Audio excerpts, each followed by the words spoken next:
It's now our pleasure to introduce our featured speaker for tonight, Andie B. You have the floor, Andie. Thank you, Christian. Thank you, everyone doing service and making the meeting possible. My name is Andie. I'm a very grateful, recovered, but definitely not cured alcoholic. That is, I'm recovered from a seemingly hopeless state of mind and body. There is no cure for this, as far as I'm aware, anyway. But we can recover, and that's the beautiful message that we get to pass on today. Um, so the big book tells me to tell you what it was like, what happened, and what it's like now. And I never know exactly what I'm going to say when I do these things, because the one thing I've learned in this is that it's best if I have as little to do with this as possible. Um, the one thing I've learned in the rooms of AA in the time I've been here, because when I arrived, I thought I knew it all. I really did. I was full of ego. And what I now know is that I knew nothing of any value before I got here, really, because my best thinking got me drunk and in a gutter and washed up with nowhere to go. So I had a pretty happy childhood. I know that isn't the case for everybody, but my childhood was pretty good. And alcohol wasn't a big thing in our family. I don't come from a line of alcoholics like some people do. As far as I'm aware, I'm the first in my family. My parents aren't alcoholics. My brother isn't. And my grown-up adult daughter's not an alcoholic. There's no real family line of it there. But this is an indiscriminate disease. So I took my first drink at 13, my first proper drink. And I didn't like the taste. It was real ale, but boy, did I like the effect. And from that moment on, it was like I discovered a magic elixir to life. Um, all the problems I felt that I had at 13 years old, and I don't remember what they could have been, but they seemed to disappear. I could handle myself better in social situations. It was like it really gave me a superpower. And I'll be honest, I absolutely loved drinking. I loved it in the beginning because it was fun in the beginning, because that's what alcohol does. It hooks us in. Uh, but the fun stops eventually. And for me, that was at about 10 years later, at the age of 23. I was waking up in the morning, empty spirit bottles strewn about me that weren't empty the night before. And I thought, yeah, maybe this is becoming a problem. I was crawling over the phone, phoning into work sick, because basically I've been drinking all night. Um, So I went to my first ever AA meeting. But at 23, I walked in there without an ounce of honesty, open-mindedness, or willingness about me. I really only went to that AA meeting to do one thing, to prove I wasn't an alcoholic. And that's dead easy to do if that's what you set your mind on, because what happens is you will listen to all the differences and not the similarities. You do the exact opposite of what we tell you to do when you got here. That's exactly what I did. And that decision not to stick around and find out, was I really an alcoholic like the type you guys are talking about, cost me best part a quarter of a century of my life to this disease.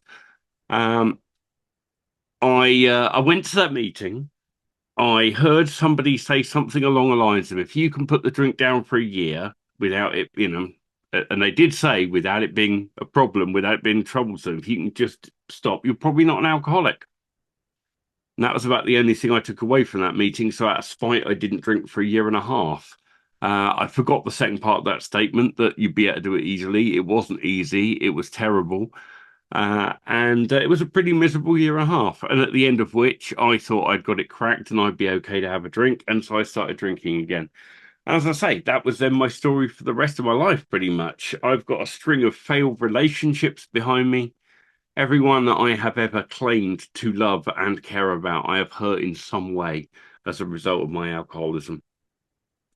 Um, so I finally get forced back into the rooms of Alcoholics Anonymous in November of 2020, because by that point, I didn't want to be here anymore. I was living to drink and drinking to live, and life was pretty intolerable. The only thing that I felt made it at all tolerable was the drink. Um, so that was really my story. That's how it continued. My family got sick and tired of it. They were begging me to stop drinking. Historically, along in my life, I had a stroke in 2014. That was as a result of my drinking. The doctors put me on tablets and said, you can't drink on these. And so I didn't for a few weeks. But I can't help myself. I'm an alcoholic. I've got no mental defense against the first drink. It doesn't matter if doctors are telling me I can't put it in my system. That doesn't make a difference. The family begging me to stop because they could see the damage it was doing, that made no difference either. It's exactly like the doctor's opinion talks about. Frothy emotional appeal, it talks about in there. And that's what it means when your family are saying they could see it. I couldn't see it. As far as I was concerned, it was everyone else that was at fault and not me. Uh, but life was terrible. And finally, I decided I didn't want to be on the planet anymore. And one night in November 2020, I had made a meticulous plan to exit the planet, a plan that was only foiled by a very bizarre string of coincidences, or at least that's what I put it down to at the time. Certainly, maybe I see that a little bit different today. I got forced into AA because I got taken to the care of mental health. And it was during COVID, and they gave me a choice. They said, well, you can come to our group sessions. And I don't know if you've ever tried a group session. That's the thing that Hollywood rip into. You all sit around in a semicircle. A problem shared is a problem halved. And by the end of one of those meetings, I needed a drink. It wasn't going to help me get sober listening to other people complaining about their shit. I had enough of that going on in my own life. And they said, "Oh, you can go to AA." And having tried a group session and realised that that was rubbish, I thought AA would be the softer, easier, gentler way, to be honest. It was during lockdown, it was on COVID. Uh, I was really only getting sober because I was getting forced to. I was with a family. I said, okay, because I was trying to salvage what was left of my life. I agreed to stop drinking. They stopped me. They were the one. I mean, really, there was no they basically stopped my flow of alcohol into the house. I lived like a prisoner for the best part of a few months. And I was just saying and doing all the right things, if I'm honest. So I would go to my one meeting a week, that mental health rule that I needed to go to, because that was all that they insisted on. And I did the bare minimum. And I got a big book, put it on my shelf so that my family could see I bought a big book. Never opened it, really, never looked at it. On the odd occasion I did, I thought, oh, it's just a book full of outdated misogynistic language. I didn't really do anything for me. And it's amazing how I see the book differently now. I've fallen in love with this book. I was one of those people in my early times in AA that was going, God, this book needs a rewrite. And I genuinely don't believe that anymore.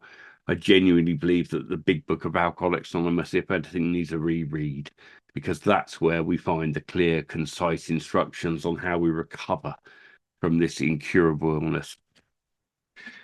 So I start going to this thing on Zoom. I turn up once a week, wave at the camera, and I did that for a few months. And I did get sober because, as I say, my alcohol supply had been cut off.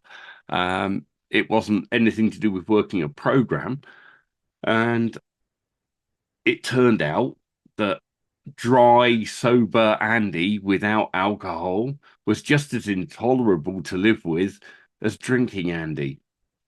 Um, And so my family had enough and they kicked me out anyway. And I was homeless for a few weeks. That was something that was a first for me. Wasn't exactly one of the, well, it wasn't on my bucket list, but I ended up homeless, couch surfed for a few weeks. And but I still didn't drink.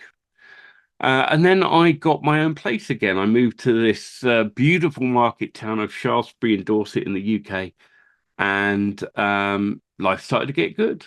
Started to get back on my feet. I still wasn't drinking. I started to rebuild things, started to make a living again, and life was good. Which you know what that calls for, don't you? Celebration, right? Because I'm not an alcoholic, surely. I haven't had a drink for a few months now, and I bet I would be okay having 2 beers on a Friday night. And do you know what? I was for exactly one Friday. Following Friday, it was 4 beers or six. The one after that, there was a bottle of spirits involved. And it was a very rapid trip back to daily drinking. What we have is a progressive illness. And every time it takes us down harder and faster with a more vice-like grip than it's ever had on us before. And that's exactly what it did to me. It just spun out of control so quickly. And I started to lose things again. Things, my life was falling apart again. This time I could understand this unmanageability thing a little bit better. And I came crawling back to the rooms of AA and this time decided I was going to have to take it a little bit more seriously. You see, before, when I heard this book is suggestive only, well, that meant I didn't have to do it. Suggestion that if you suggest, I don't have to do it. And I heard people in the room say, "Oh, it's only a program of suggestions, and you only." And I really hung on to that. I'm going to pick and choose and do this my way was kind of how it seemed to me. Um, but I started taking it a lot more seriously when I came back because I knew that I didn't have any choice anymore.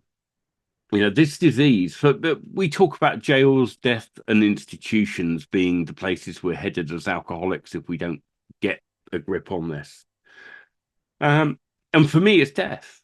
It really is. I don't do the jail thing. I've never done that. That's on my yets list. I mean, it's a possibility if I pick up again, but that's something I've never done. But institutions and death, I have danced with plenty. Even either as a result of that medical thing with a stroke, I've had multiple suicide kind of attempts and things, uh, all as a result of this and not wanting to be on the planet because that's really where my drinking got me to.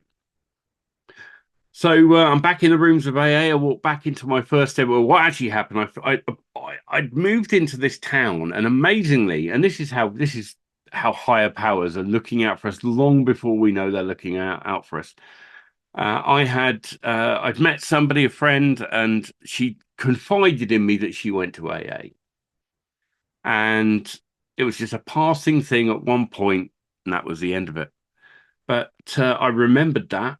And when I needed to come back, it was her that I called. And her and a friend beautifully 12-stepped me that weekend. We went to the first in-person meeting on the Sunday morning, and I walked in, and there on the wall are the steps of Alcoholics Anonymous. And I look at them and start to read down them for the first time properly. I'd seen them before, and I thought, I'm screwed. I can't do any of that. I can't, I'm not going to admit I'm powerless over this. I've beaten everything in my life, right? I've got a self-help book here, a bit of therapy. I've fixed every problem in my life, right? Not going to admit I'm powerless, except I could start to see that with this, maybe I was. The unmanageability this time, that was an easier thing for me to grasp. I'd experienced losing everything, getting it back, starting to lose it again. And again, I know that's not the case for everybody. A lot of people can't see the unmanageability when they get here because they say, well, I've still got my wife and my kids and my car and my whatever. Yeah, you've still got them at the moment. You haven't lost them yet, but this is a progressive disease and that's where it heads and that's where it goes.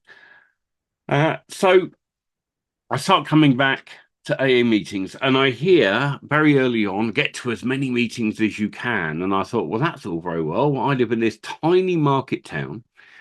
There were at the time 2 meetings a week. One was on a Thursday night, and I couldn't make that one because of a work commitment, and the other was a Tuesday newcomers meeting.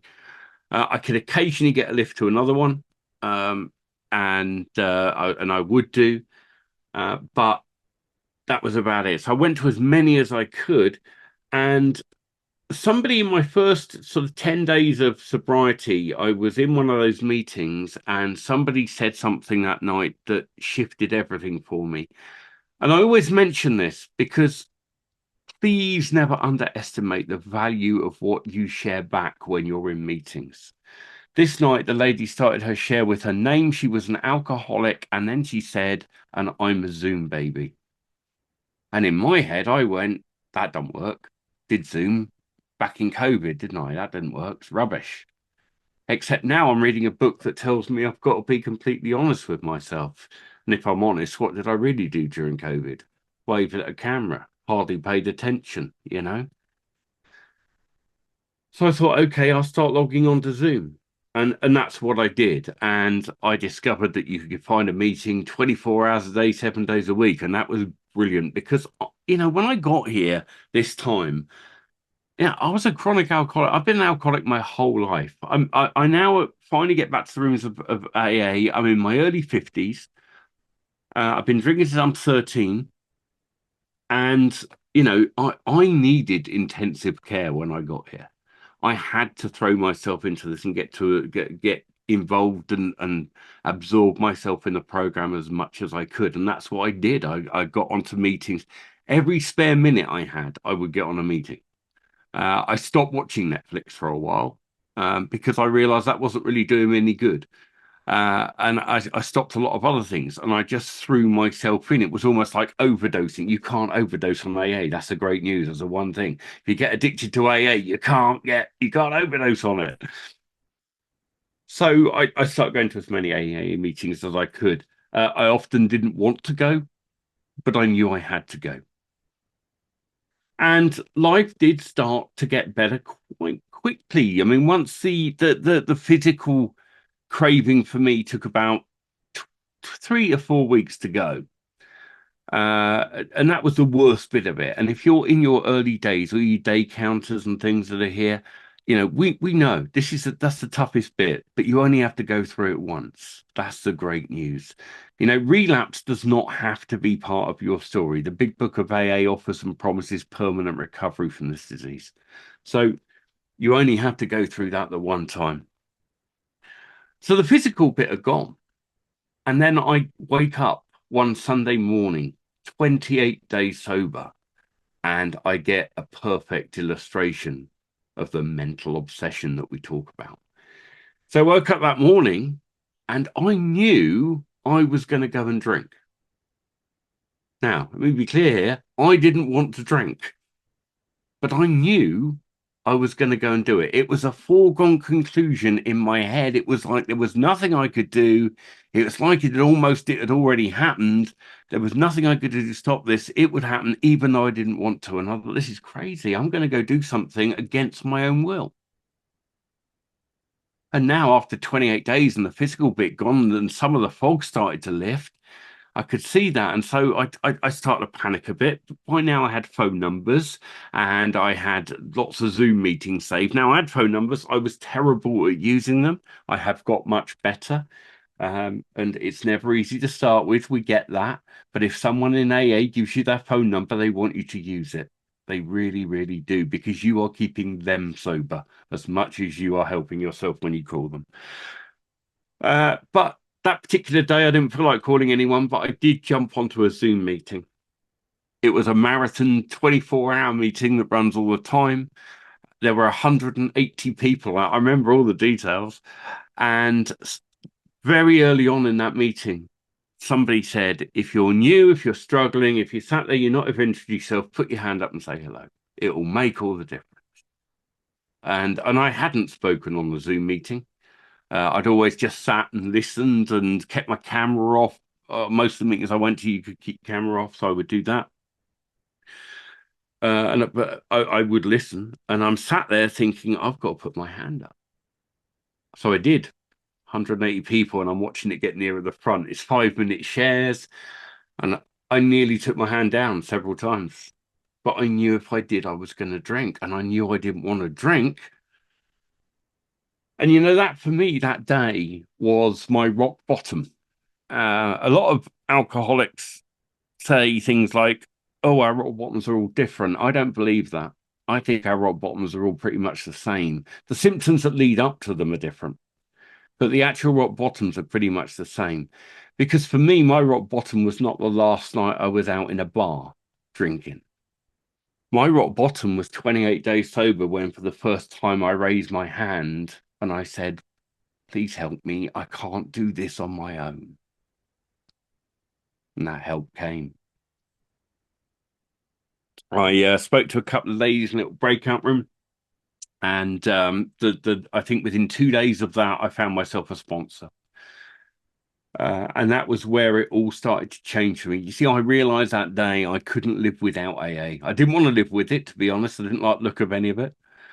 But I knew I couldn't do it without this. I knew, absolutely knew. That was, the point where I really did concede to my innermost self that I was an alcoholic. And the big book tells me that's the first step in recovery. Not the first of the 12. It's the first step in recovery. It's not the first of the 12. I think they're very different. Conceding to your innermost self that you're an alcoholic is one thing.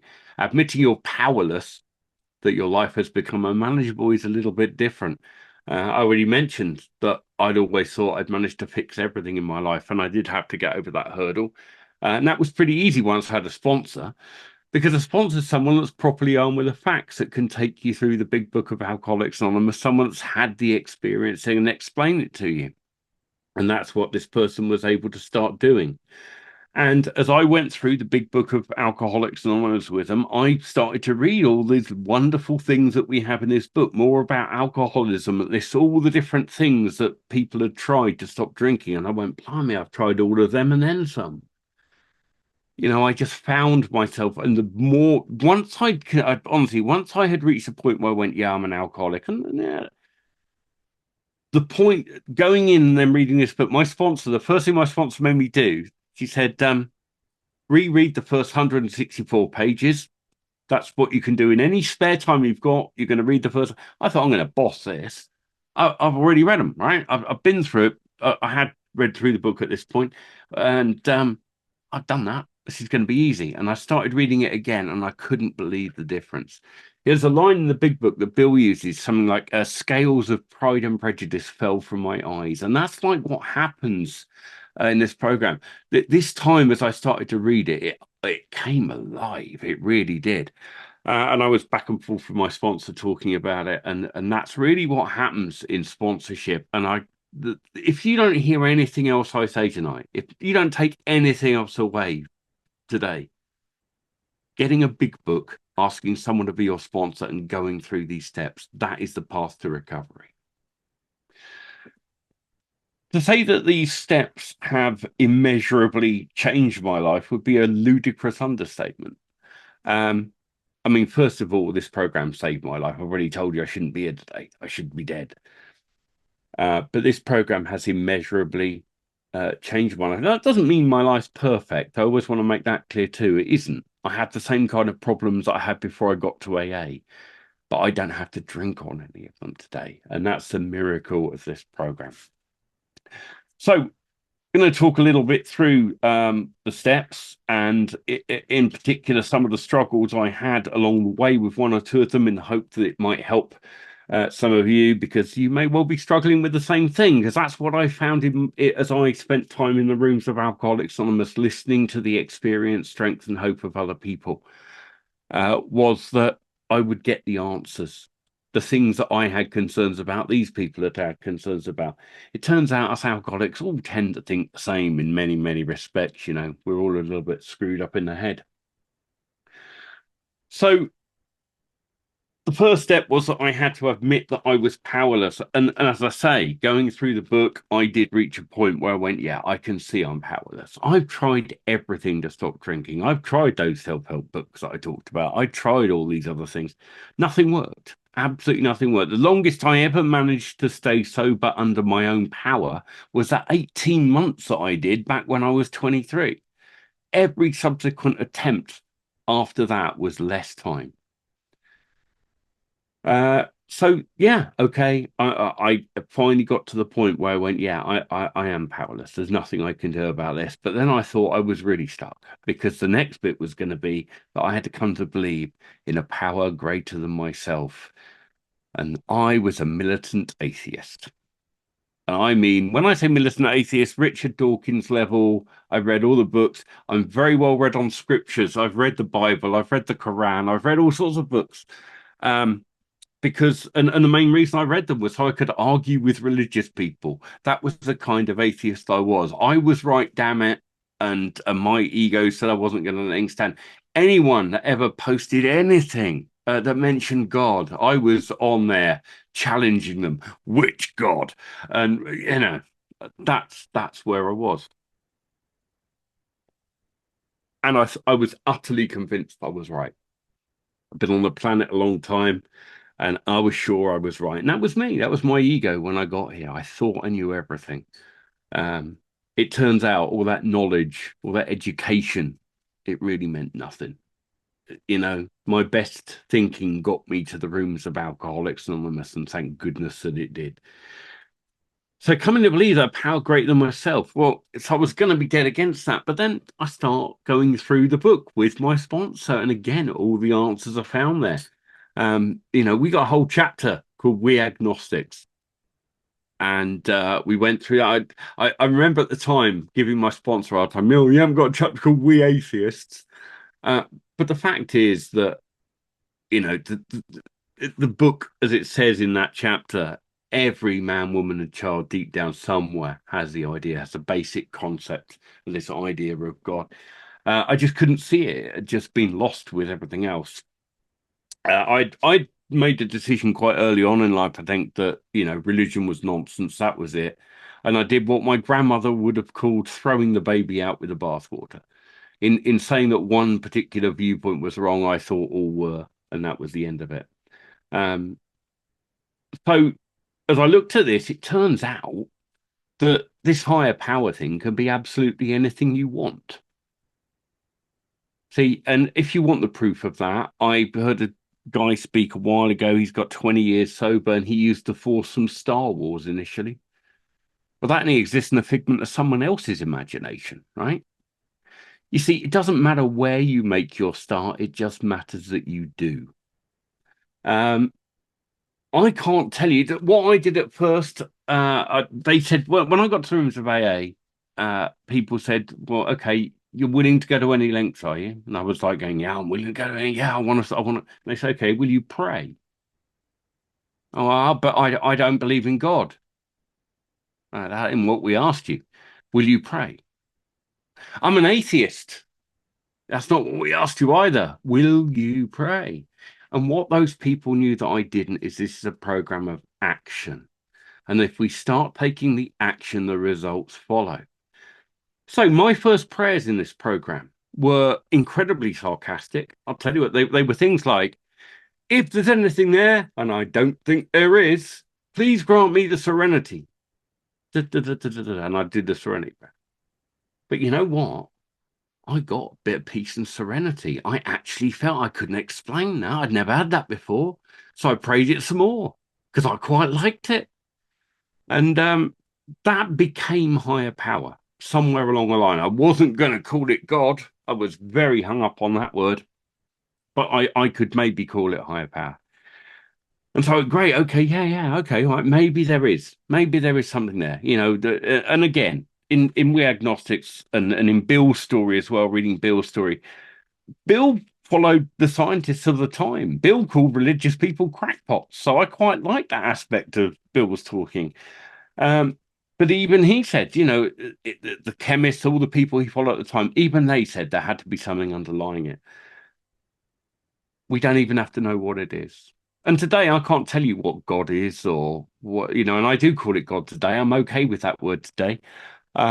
Because my God is a God of my understanding. If my God is not the God of any religion, and if yours is, I am delighted for you because it doesn't matter. It just matters that you find one. And the proof of that is that I have met people in the rooms of Alcoholics Anonymous from every walk of faith, every belief and non-belief system. And they, as a result of working these steps and finding a power greater than themselves that they can rely on, have been able to do this too. Doesn't matter what your higher power is, it just matters that you find one. You don't even have to know what it is. And today I don't know what God is. The God of my understanding, it turns out, is so far beyond my understanding that for Andie's little monkey brain to try and understand it would just be silly. And I'm okay with that now. See, to me, God is an experience, and I experience it every day, and I have come to rely on it. But it didn't come easy to me, and it might not come easy to you, and that's fine. The only important thing is once you get in the door and you start committing to doing this, is that you are making progress, forward progress all the time. We've always got to be making that forward momentum, because the moment we stop, that moment of inertia before we start rolling back is very quick. And if you've heard relapse stories, and I listen to relapse stories intently, because I've been here now, in a couple of days' time, I'll be 28 months sober, which is a miracle, because when I got here, I couldn't get 28 minutes. Right, my early days of sobriety, clutching onto that medal I had, that 24-hour chip, rubbing it. My 24-hour chip's got a grey spot where I rubbed the silver coating of it. Um, Praying that prayer and just trying to get another minute or another 5 minutes. That's what it was like when I first got here. And as I say, if you're going through that's the tough bit, but you only have to do it the once. But now I've got all this God stuff to come up with. So, okay, all right, yeah, I can accept there might be something out there a little bit greater than me. And the big book does tell us, if you're willing to believe, you only have to be willing to believe that there might be something out there a little bit greater than you. And boy, I don't know about you, but go stand and look in a mirror for an hour. And if you honestly can't come to the conclusion that there's something out there greater than you, you're probably beyond help. Uh, you know, the sun, that's greater than me, innit? That'd melt me in an instant. Use the sun if you want. It doesn't matter. You see, it doesn't matter that you make a start. But of course, that makes step three a rather interesting proposition, doesn't it? Because now I've got to turn the care of my will and my life over to this higher power of only just how the heck do you do that? Now, I made a right meal and dance, song and dance about it. I really did. And my sponsor helped me. My sponsor pointed out something that was very useful. You're allowed to change prayers. You're allowed to say whatever you want to your higher power. You just talk, right?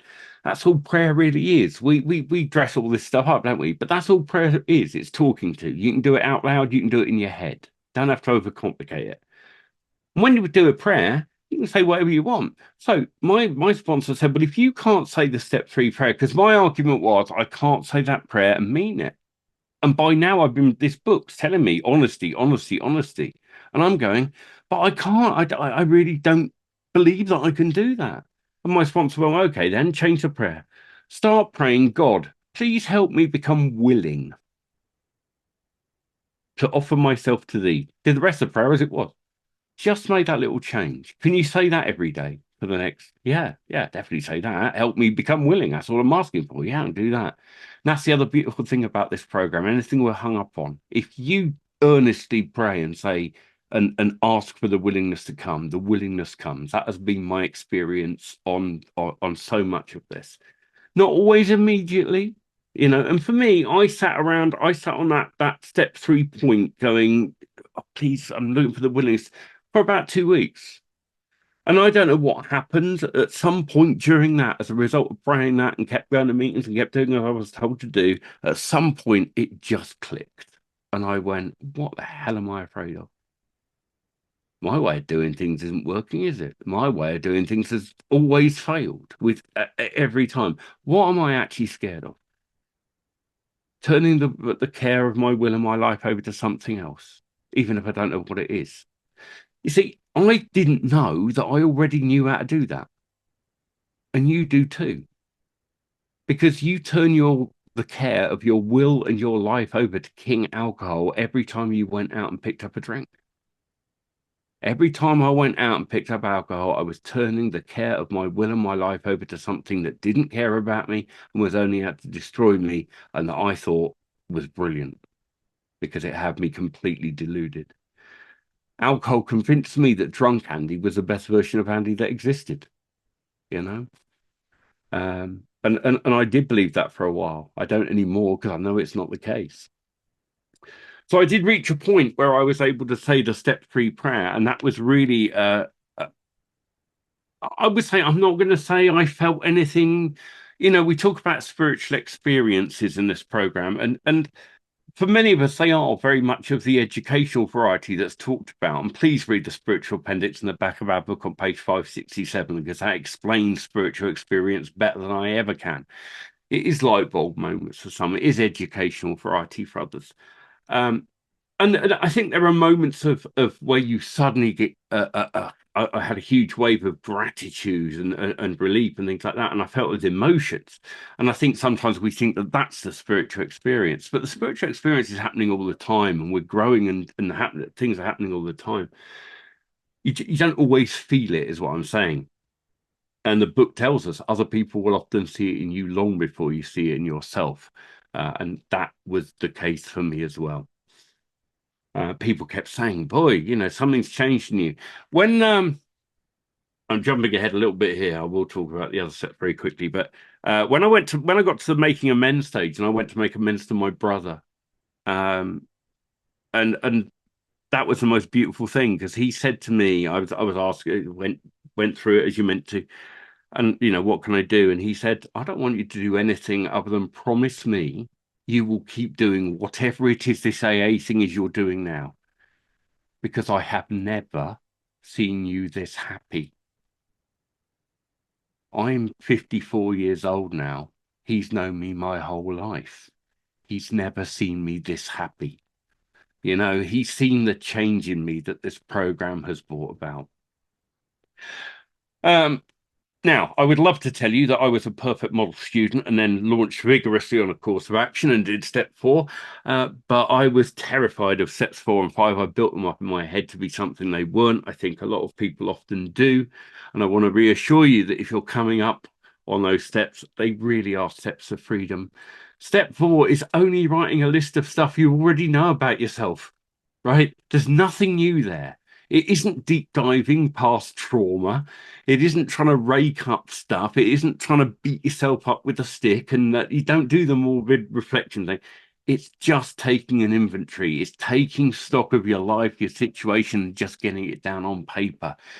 And I know that doesn't sound a nice thing to do. It didn't sound good to me, but it's vitally important that we do it. And having got that down, then go through it. And that was really what I was fearful of. Let's be honest. When we all get to step 4 and then we're all going, oh no, step 4, what we're really worried about is having to tell someone else about it in step 5. But you know what? That's why we make sure that we have a good sponsor. That's why you pick somebody that's got something you want. And somebody that you can tell this stuff to. Now, as the big book says, it doesn't have to be the sponsor. I highly recommend it is because it will set you up beautifully for the future steps. If your sponsor has been the one that you've done your 4 and your 5 with, that is going to make it an awful lot easier on the remaining steps. I know the big book talks about you can do it with a priest, you can do it with this. And if that's what you want to do, the book says it's okay, that's fine. But I personally, from my experience, doing it with a sponsor was the way to go. And step 5 was such a step to freedom I couldn't believe. It is just like it says in the book. And this has been the experience of the sponsors that I've taken through this program too. We get step 5. They're all absolutely bricking it. We do it and they go away feeling, as the book says, delighted, lifted. There's a sense of freedom that comes from it. There really is. So, where are we on time? Okay. As I say, going through these steps has immeasurably changed my life, but it is absolutely a program of action. The book tells us that time and time again. Um, you know, Making that list and then going out and having to make amends with those people. And again, that's where good sponsorship comes in and why being honest on your step 5 is so important, because sometimes there are people that you probably shouldn't make amends to, and a good sponsor will point that out to you and make sure you don't go in and do something stupid. Um, so I can't, I'm going to keep impressing sponsor, sponsor, sponsor. I firmly believe in this program and in sponsorship and in the big book of Alcoholics Anonymous. So I'll tell you a few more things just about how this has changed my life. There's a bunch of promises in this book. There's loads of them, loads of promises. In every step, there are promises. The main promises that we often talk about in the rooms of AA are 9 and the steps that come around 9 and 10. A lot of meetings read out those 9 step promises, and don't they sound lovely? And they are. They're fantastic. But I think so often we hear it read out so often, and the most important bit of those 9 step promises is the opening and the closing of it. The opening being if we are painstaking about this phase of our development, and the end of it, if we work for them, right? That's the thing. This is something we have to do absolutely every day. I have to work this program every day without fail. I have a progressive illness. Heard a story the other day, someone just back. 15 years they've been in the rooms and then they went out. You see, what happens, and if you listen to those relapse stories, they're always the same. At some point, people stop working this and they start working the steps backwards. And before they know it, they're back out. This disease progresses whether we are in recovery or we're not. It doesn't make any difference. We often talk about the progressiveness while we're out in the madness. Oh, yeah, every time I went out, it got worse. But this disease, your disease is still progressing inside you, even if you're in the rooms of Alcoholics Anonymous. The great thing is this program, we can completely keep it in check, but we have to do it every day. It's a program of action and one that we have to work every day. But who wouldn't want to? I mean, here's the thing. I know getting through this the first time, whatever. Once you've done this and you start living this program and you make this a practice, boy, what a difference it makes. Happy, joyous, and free, they said I could live. And that's what got me when I came in, because I thought, take the alcohol out of me, because the truth is, alcohol was never Andie's problem. It was Andie's solution. It was my solution to blimmin' everything. If it was a celebration, alcohol. If it was a commiseration, alcohol. If I was feeling good, alcohol. Feeling bad, it didn't matter. That was my solution to everything. When you take your solution away and you have nothing, I wouldn't wish that on anybody. You've got to replace it with something. And that's what this does. This Design for Living, this book that was written donkey's years before I was born and is all about me, And I know it looks a big, daunting book when you first pick it up, but you only have to read the black bits. And all the critical stuff in the first 164 pages and a couple of pages in the back in the appendixes anyway. Although I do recommend you read the stories because you will find yourself in those too.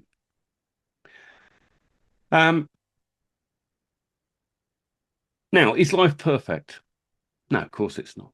I do want to make that clear. I think some people, they hear me and I do talk a lot about the promises and how they've come true and they continue to come true in my life. I have a life beyond my wildest dreams today. I really do.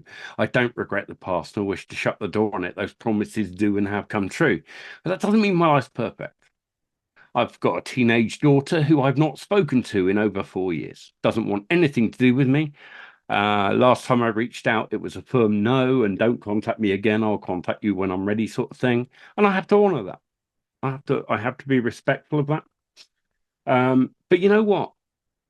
Other relationships I have are all so much better than they ever were before. So many relationships that were damaged have been restored. And that relationship with my daughter, if I pick up a drink, there is no chance that I will ever have a relation. If I don't pick up a drink, there is always a chance that that might happen somewhere down the road in the future. But here's the beautiful thing about this program. Even if that never happens, I have a peace and an acceptance in it today. My side of the road is as clear as it can be. I have done everything that I can do, and I just remain grateful that my daughter is still safe and growing up and living a good life, even if I don't have anything to do with it. And I never thought I'd have peace and acceptance in that. This program is an absolute miracle. It really, really is. But you do have to work it like your life depends on it. It tells us we have to do this every day. I think so often we talk about the beauty of the promises and we talk about the 10th step promises. I have been placed in a position of neutrality where alcohol is concerned today, and it's happened automatically. And I don't have to be afraid of alcohol. I can't be cocky either. The book tells me that. But so often we love talking about the promises, but wherever there are promises in this book, there are often warnings. And step 10 is no exception. It is easy to let up on the spiritual program of action and rest on our laurels. Laurels being your past achievements, right? We are headed for trouble if we do. but alcohol is a subtle foe. We are not cured of alcoholism. What we have is a daily reprieve contingent on the maintenance of our spiritual condition. I've got to do this every single day, but you know what? Like I say, why wouldn't I? My life is better than it's ever been, and I don't ever want to go out. When I got here, they said the only requirement for membership is a desire to stop drinking, and if I'm honest, I didn't have that. I had a desire to stop damage. But you know what? And today, I don't have a desire to stop drinking. I have a desire to never start again.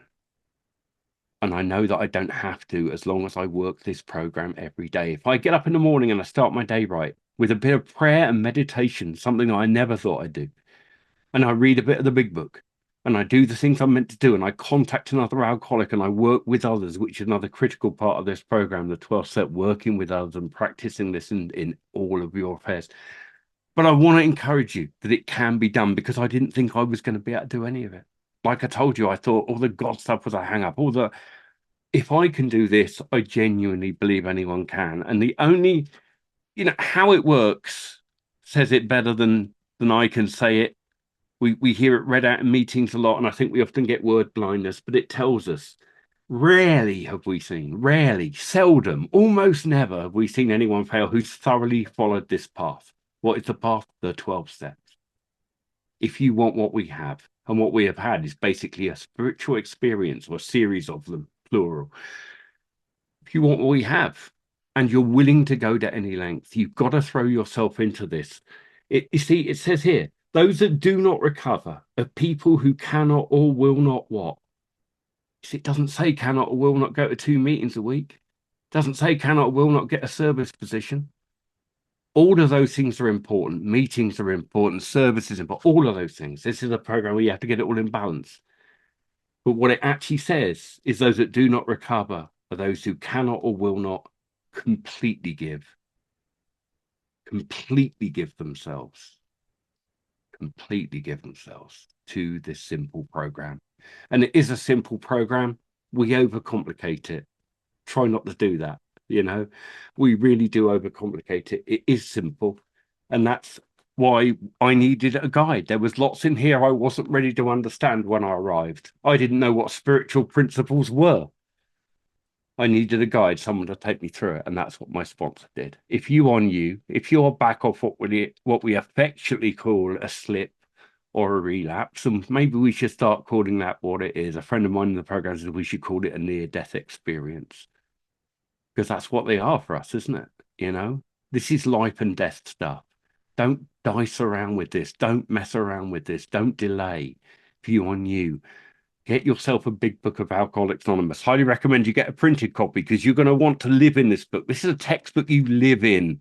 Mine is full of highlighter and notes and things like that. This isn't just a book you read. I'm in this book every single day, predominantly in the first 164 pages, because my life absolutely depends on it. And if you're an alcoholic, like I'm an alcoholic, a real alcoholic, the type that's described in the big book of Alcoholics Anonymous, then I think your life depends on it too. I can't tell you if you're an alcoholic, only you can decide that, but it tells you how you can work it out in the book. And if you are, I haven't found anything else that works for me. I'm not saying there isn't. We don't claim monopoly on sobriety. We don't claim the monopoly on God or anything else. But I tell you what, the experience of me and now, millions of other people, originally the first 100, then thousands, now millions across the world, their experience has been that this really does work. Please don't muck around. Get a big book, get a sponsor, and get yourself well. Become the best version of you there is, which is the version of you the God of your understanding wants you to be. I love you all. Thanks so much for letting me share. It's been an absolute honor.